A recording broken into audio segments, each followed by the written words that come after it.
Hello. Hello. Good, it seems to finally be recording and broadcasting. Well then, people of the former full 50 states and the world, my name is Shaw, Dr. Winslow Shaw. I'm a scientist from what remains of the New England science community. I'm broadcasting with fellow scientist Dr. Richard Hargreaves, University of Washington, Seattle. Hello? Today is May 27th, 2033. We are broadcasting from a secure medical facility in North Dakota, close to the Canadian border. We are making this recording to set the record straight to as many people as possible in the widest range as possible. If you're hearing this, this means you have survived. Good job. I know this has not been a pleasant number of years, but there is hope, and if everyone can know the causes to everything that's happened, we can prevent it from ever happening again and hopefully get some resemblance of normality back into the world. Unless people remain stupid, ignorant, and greedy. Thanks for that, Richard. Anyway, this zombie apocalypse, as what it's been dubbed, did not just pop out of nowhere. 2 years ago, a parasitic fungus was able to transition from small insects to humans. The fungus is a mutated species of cordyceps from Africa. This new species has been able to infect and control humans more effectively than the original did to the insect kingdom in its entirety. Not to mention, way more disgusting and horrifying. Yes, that too. As of mid-2032, the fungus has taken root on every landmass besides Antarctica and maybe a few scattered islands in the Pacific. But from calculations from what we've gathered during early 2032 to now, we estimate around 65% of the world's population has been infected and fully converted. Yes, regrettably that is the case. It didn't help that one government wiped itself out trying to nuke the heavily infected areas of the country that it cleansed them. All that did was spread the spores higher into the atmosphere, increasing the spread. Like most science fiction novels, humanity has almost doomed itself. I'm getting to that. We are about to tell everything we learned from researching, observing, and our own experimentations on the devastating fungus, which we have dubbed Ophiocordyceps melanogamosus, or as many of you might know it as, the Starro fungus. Funnily nicknamed for the mind-controlling alien starfish from DC Comics. There's worse names, and honestly, I find it kind of hilarious. But from our research and first-hand accounts of what we've learned and who we've interacted with, we've learned that this new species originated from and how it works. To much as we can currently do with what technology and access we have right now. We have even figured out how to prevent the initial infections in a select amount of cases, and how to purge it in the initial stages. What's cool about this method is it has much lower chance of killing you. What? It's true. The point is, we have beneficial information, and if we continue working, we can make sure humanity is able to recover. We've even have a few theories of being able to rid the host of the fungus after phase 3, its full conversion. It's still in the early stages, but there is hope. There is always hope. Dr. Hargreaves has the most experience with the fungus. Rick, if you please, try not to freak the people out this time. Yeah. So if any of this is going to make any sense to you and have to start from the beginning, so to speak. Let's start with what normal cordyceps are. The fungus falls into the category of sac fungi, and there are approximately 400 known species of it. Well, now 401. In this case, we are looking at Starro's predecessor, Ophiocordyceps unilateralis, which is known for being extremely parasitic to insects. The most well-known instance of this is when the fungus infects an ant, and essentially hijacks the ant's mind and forces it to navigate to a location where the environment is optimal for the fungus to reproduce, then overtaking the ant's body and producing spores.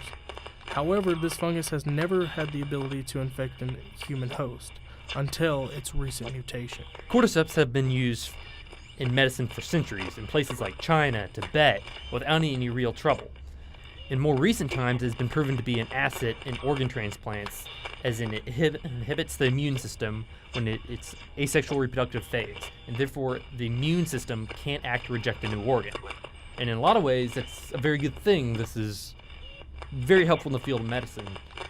But, however, people wanted to explore the possibility of fast, effective cures to autoimmune disorders, which is a disorder where the immune system mistakenly attacks itself, such as Crohn's disease, autoimmune dementia, multiple sclerosis, etc.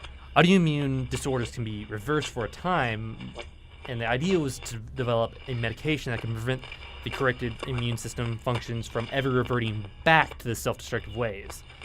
This was a very noble idea in theory, but in reality, it went horribly, horribly wrong.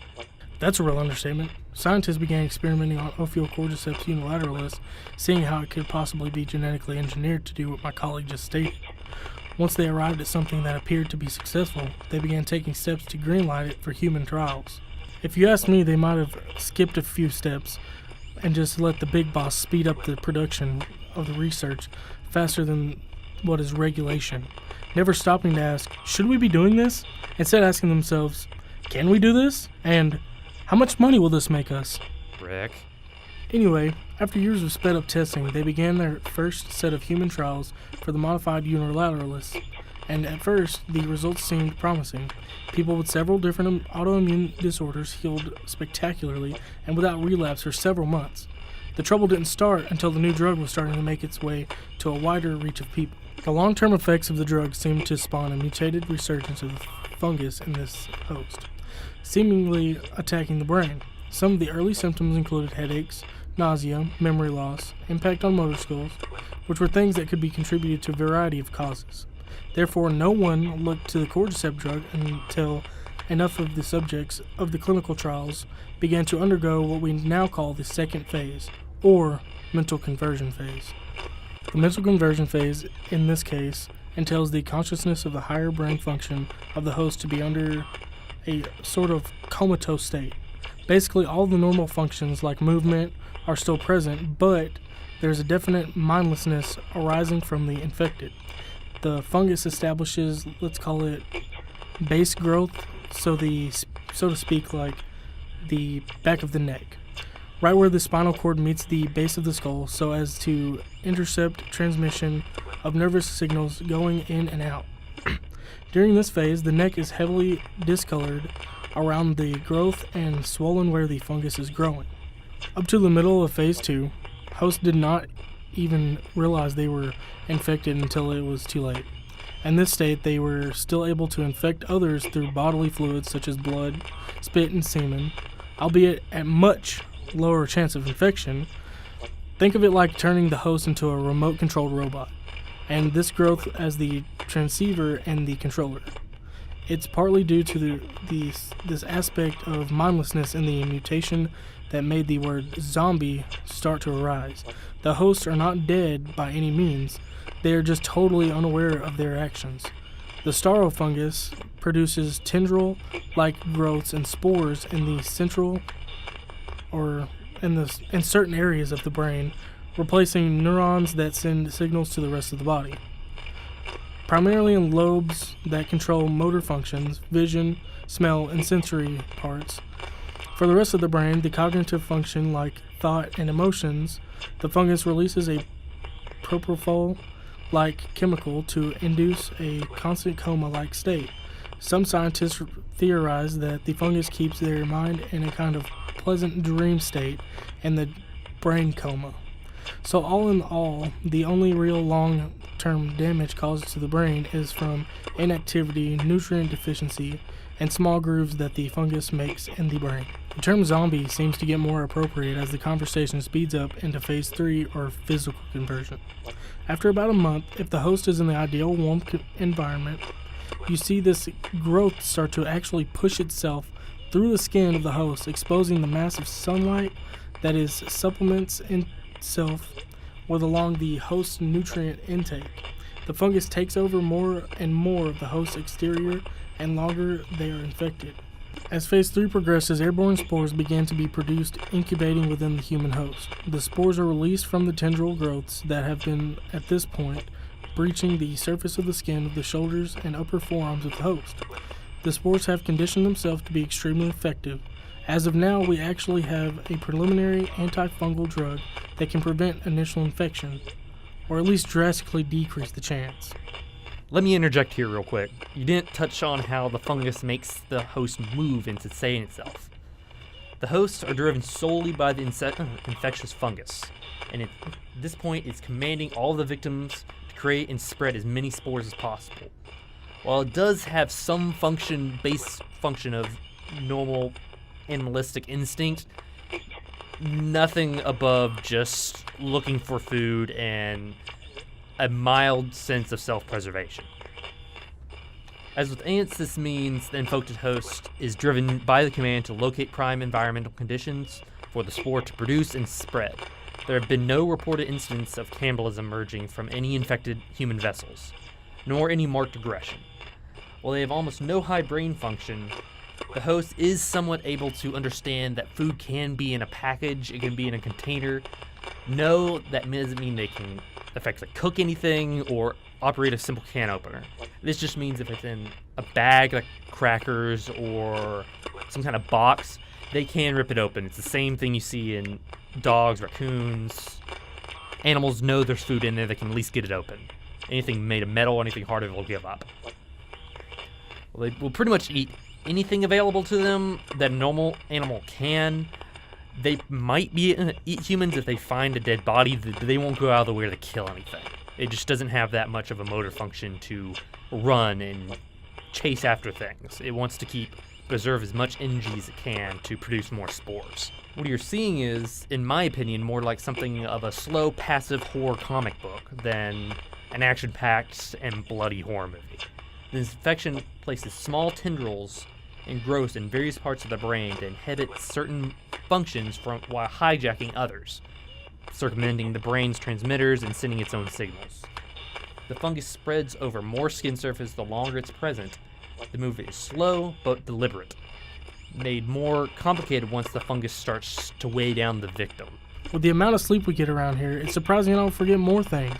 Just once. I just want to sleep uninterrupted for 8 hours without a lab assistant waking me up for some stupid question. I have to agree with you on that. I don't think we've actually had a proper sleep for like 2 months. And I would really like a day off alone without interruptions as well. Moving on. So of course the question you must be having now is there anything we can do? The simple answer is yes. But in that yes is a solution much more complicated than it implies. The star infection does not have a 100% mortality or infection rate. Depending on one's perspective of being alive, the starro fungus does in fact keep the host body working properly. The cordyceps infection can cause extensive, irreparable brain damage the longer it goes untreated. The best chance for a recovery would be before phase 3. This will cause the mid or mild brain damage, but within the parameters of the treatment and possibly full recovery. However, if you catch it immediately, you can have the spores adequately removed and be administered to a dosage of antifungal medication that can kill spores and early growths in the host system. We theorize that the host can survive the removal of the fungus during phase 3 and after if the host has been fully converted for less than a year and a half, probably a good margin less than that, but that's the maximum. There is a very slight, depending on size of the host and the environmental conditions it is in. Like, it spreads much faster again in warm and moist environments compared to farther north where it's cold and frigid and it's hard for them to grow. Consistent data obtained from studying and experimentation on the infected heavily points to extremely low possibility of a host being able to regain consciousness after the year and a half mark, let alone the heavy brain image that will have resulted by this point, even if they are able to be awakened. It can almost go without saying, but for the record, do not try to cut the infection out regardless of the state it's in. Always try to consult a medical professional in a proper environment to even have a fighting chance of getting it out. You do not just take random sharp objects to someone and try to get it out without killing them. So don't do that. Absolutely. Ignorance and impatience will just lead to tragedy and hardship. After numerous experiments, we have been able to safely remove the fungus clusters from a select number of hosts. But as of now, only about 5 have actually been successfully removed, 3 of which have actually gained consciousness. The other 2 are pretty much vegetables and did not survive very long.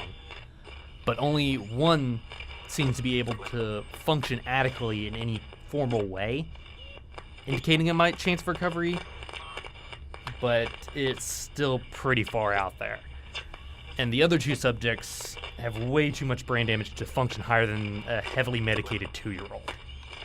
As we test the process further, we hope to increase the success rate of removal and the awakening of hosts for the comatose states, but we've not had a consistent enough process to perform this properly. So far, they've each varied a little bit in how we did it. And we've had to work with different hosts having slightly different things, so we don't have a set plan to always have a high success rate. So far, it's been less than about 20% of the ones we've tried. After it has been adequately removed, the victim can regain consciousness, but may experience any or all of the following as a result of their ordeal: memory loss, inhibited motor skills, possible permanent brain damage, paranoia, personality swings, permanent personality change, hallucinations, blackouts, schizophrenia, sensitivity around the upper body and arms, headaches, lightheadedness, absent-mindedness, and numbness in varying nerve centers. They will also be some kind of permanent scarring in previously infected areas.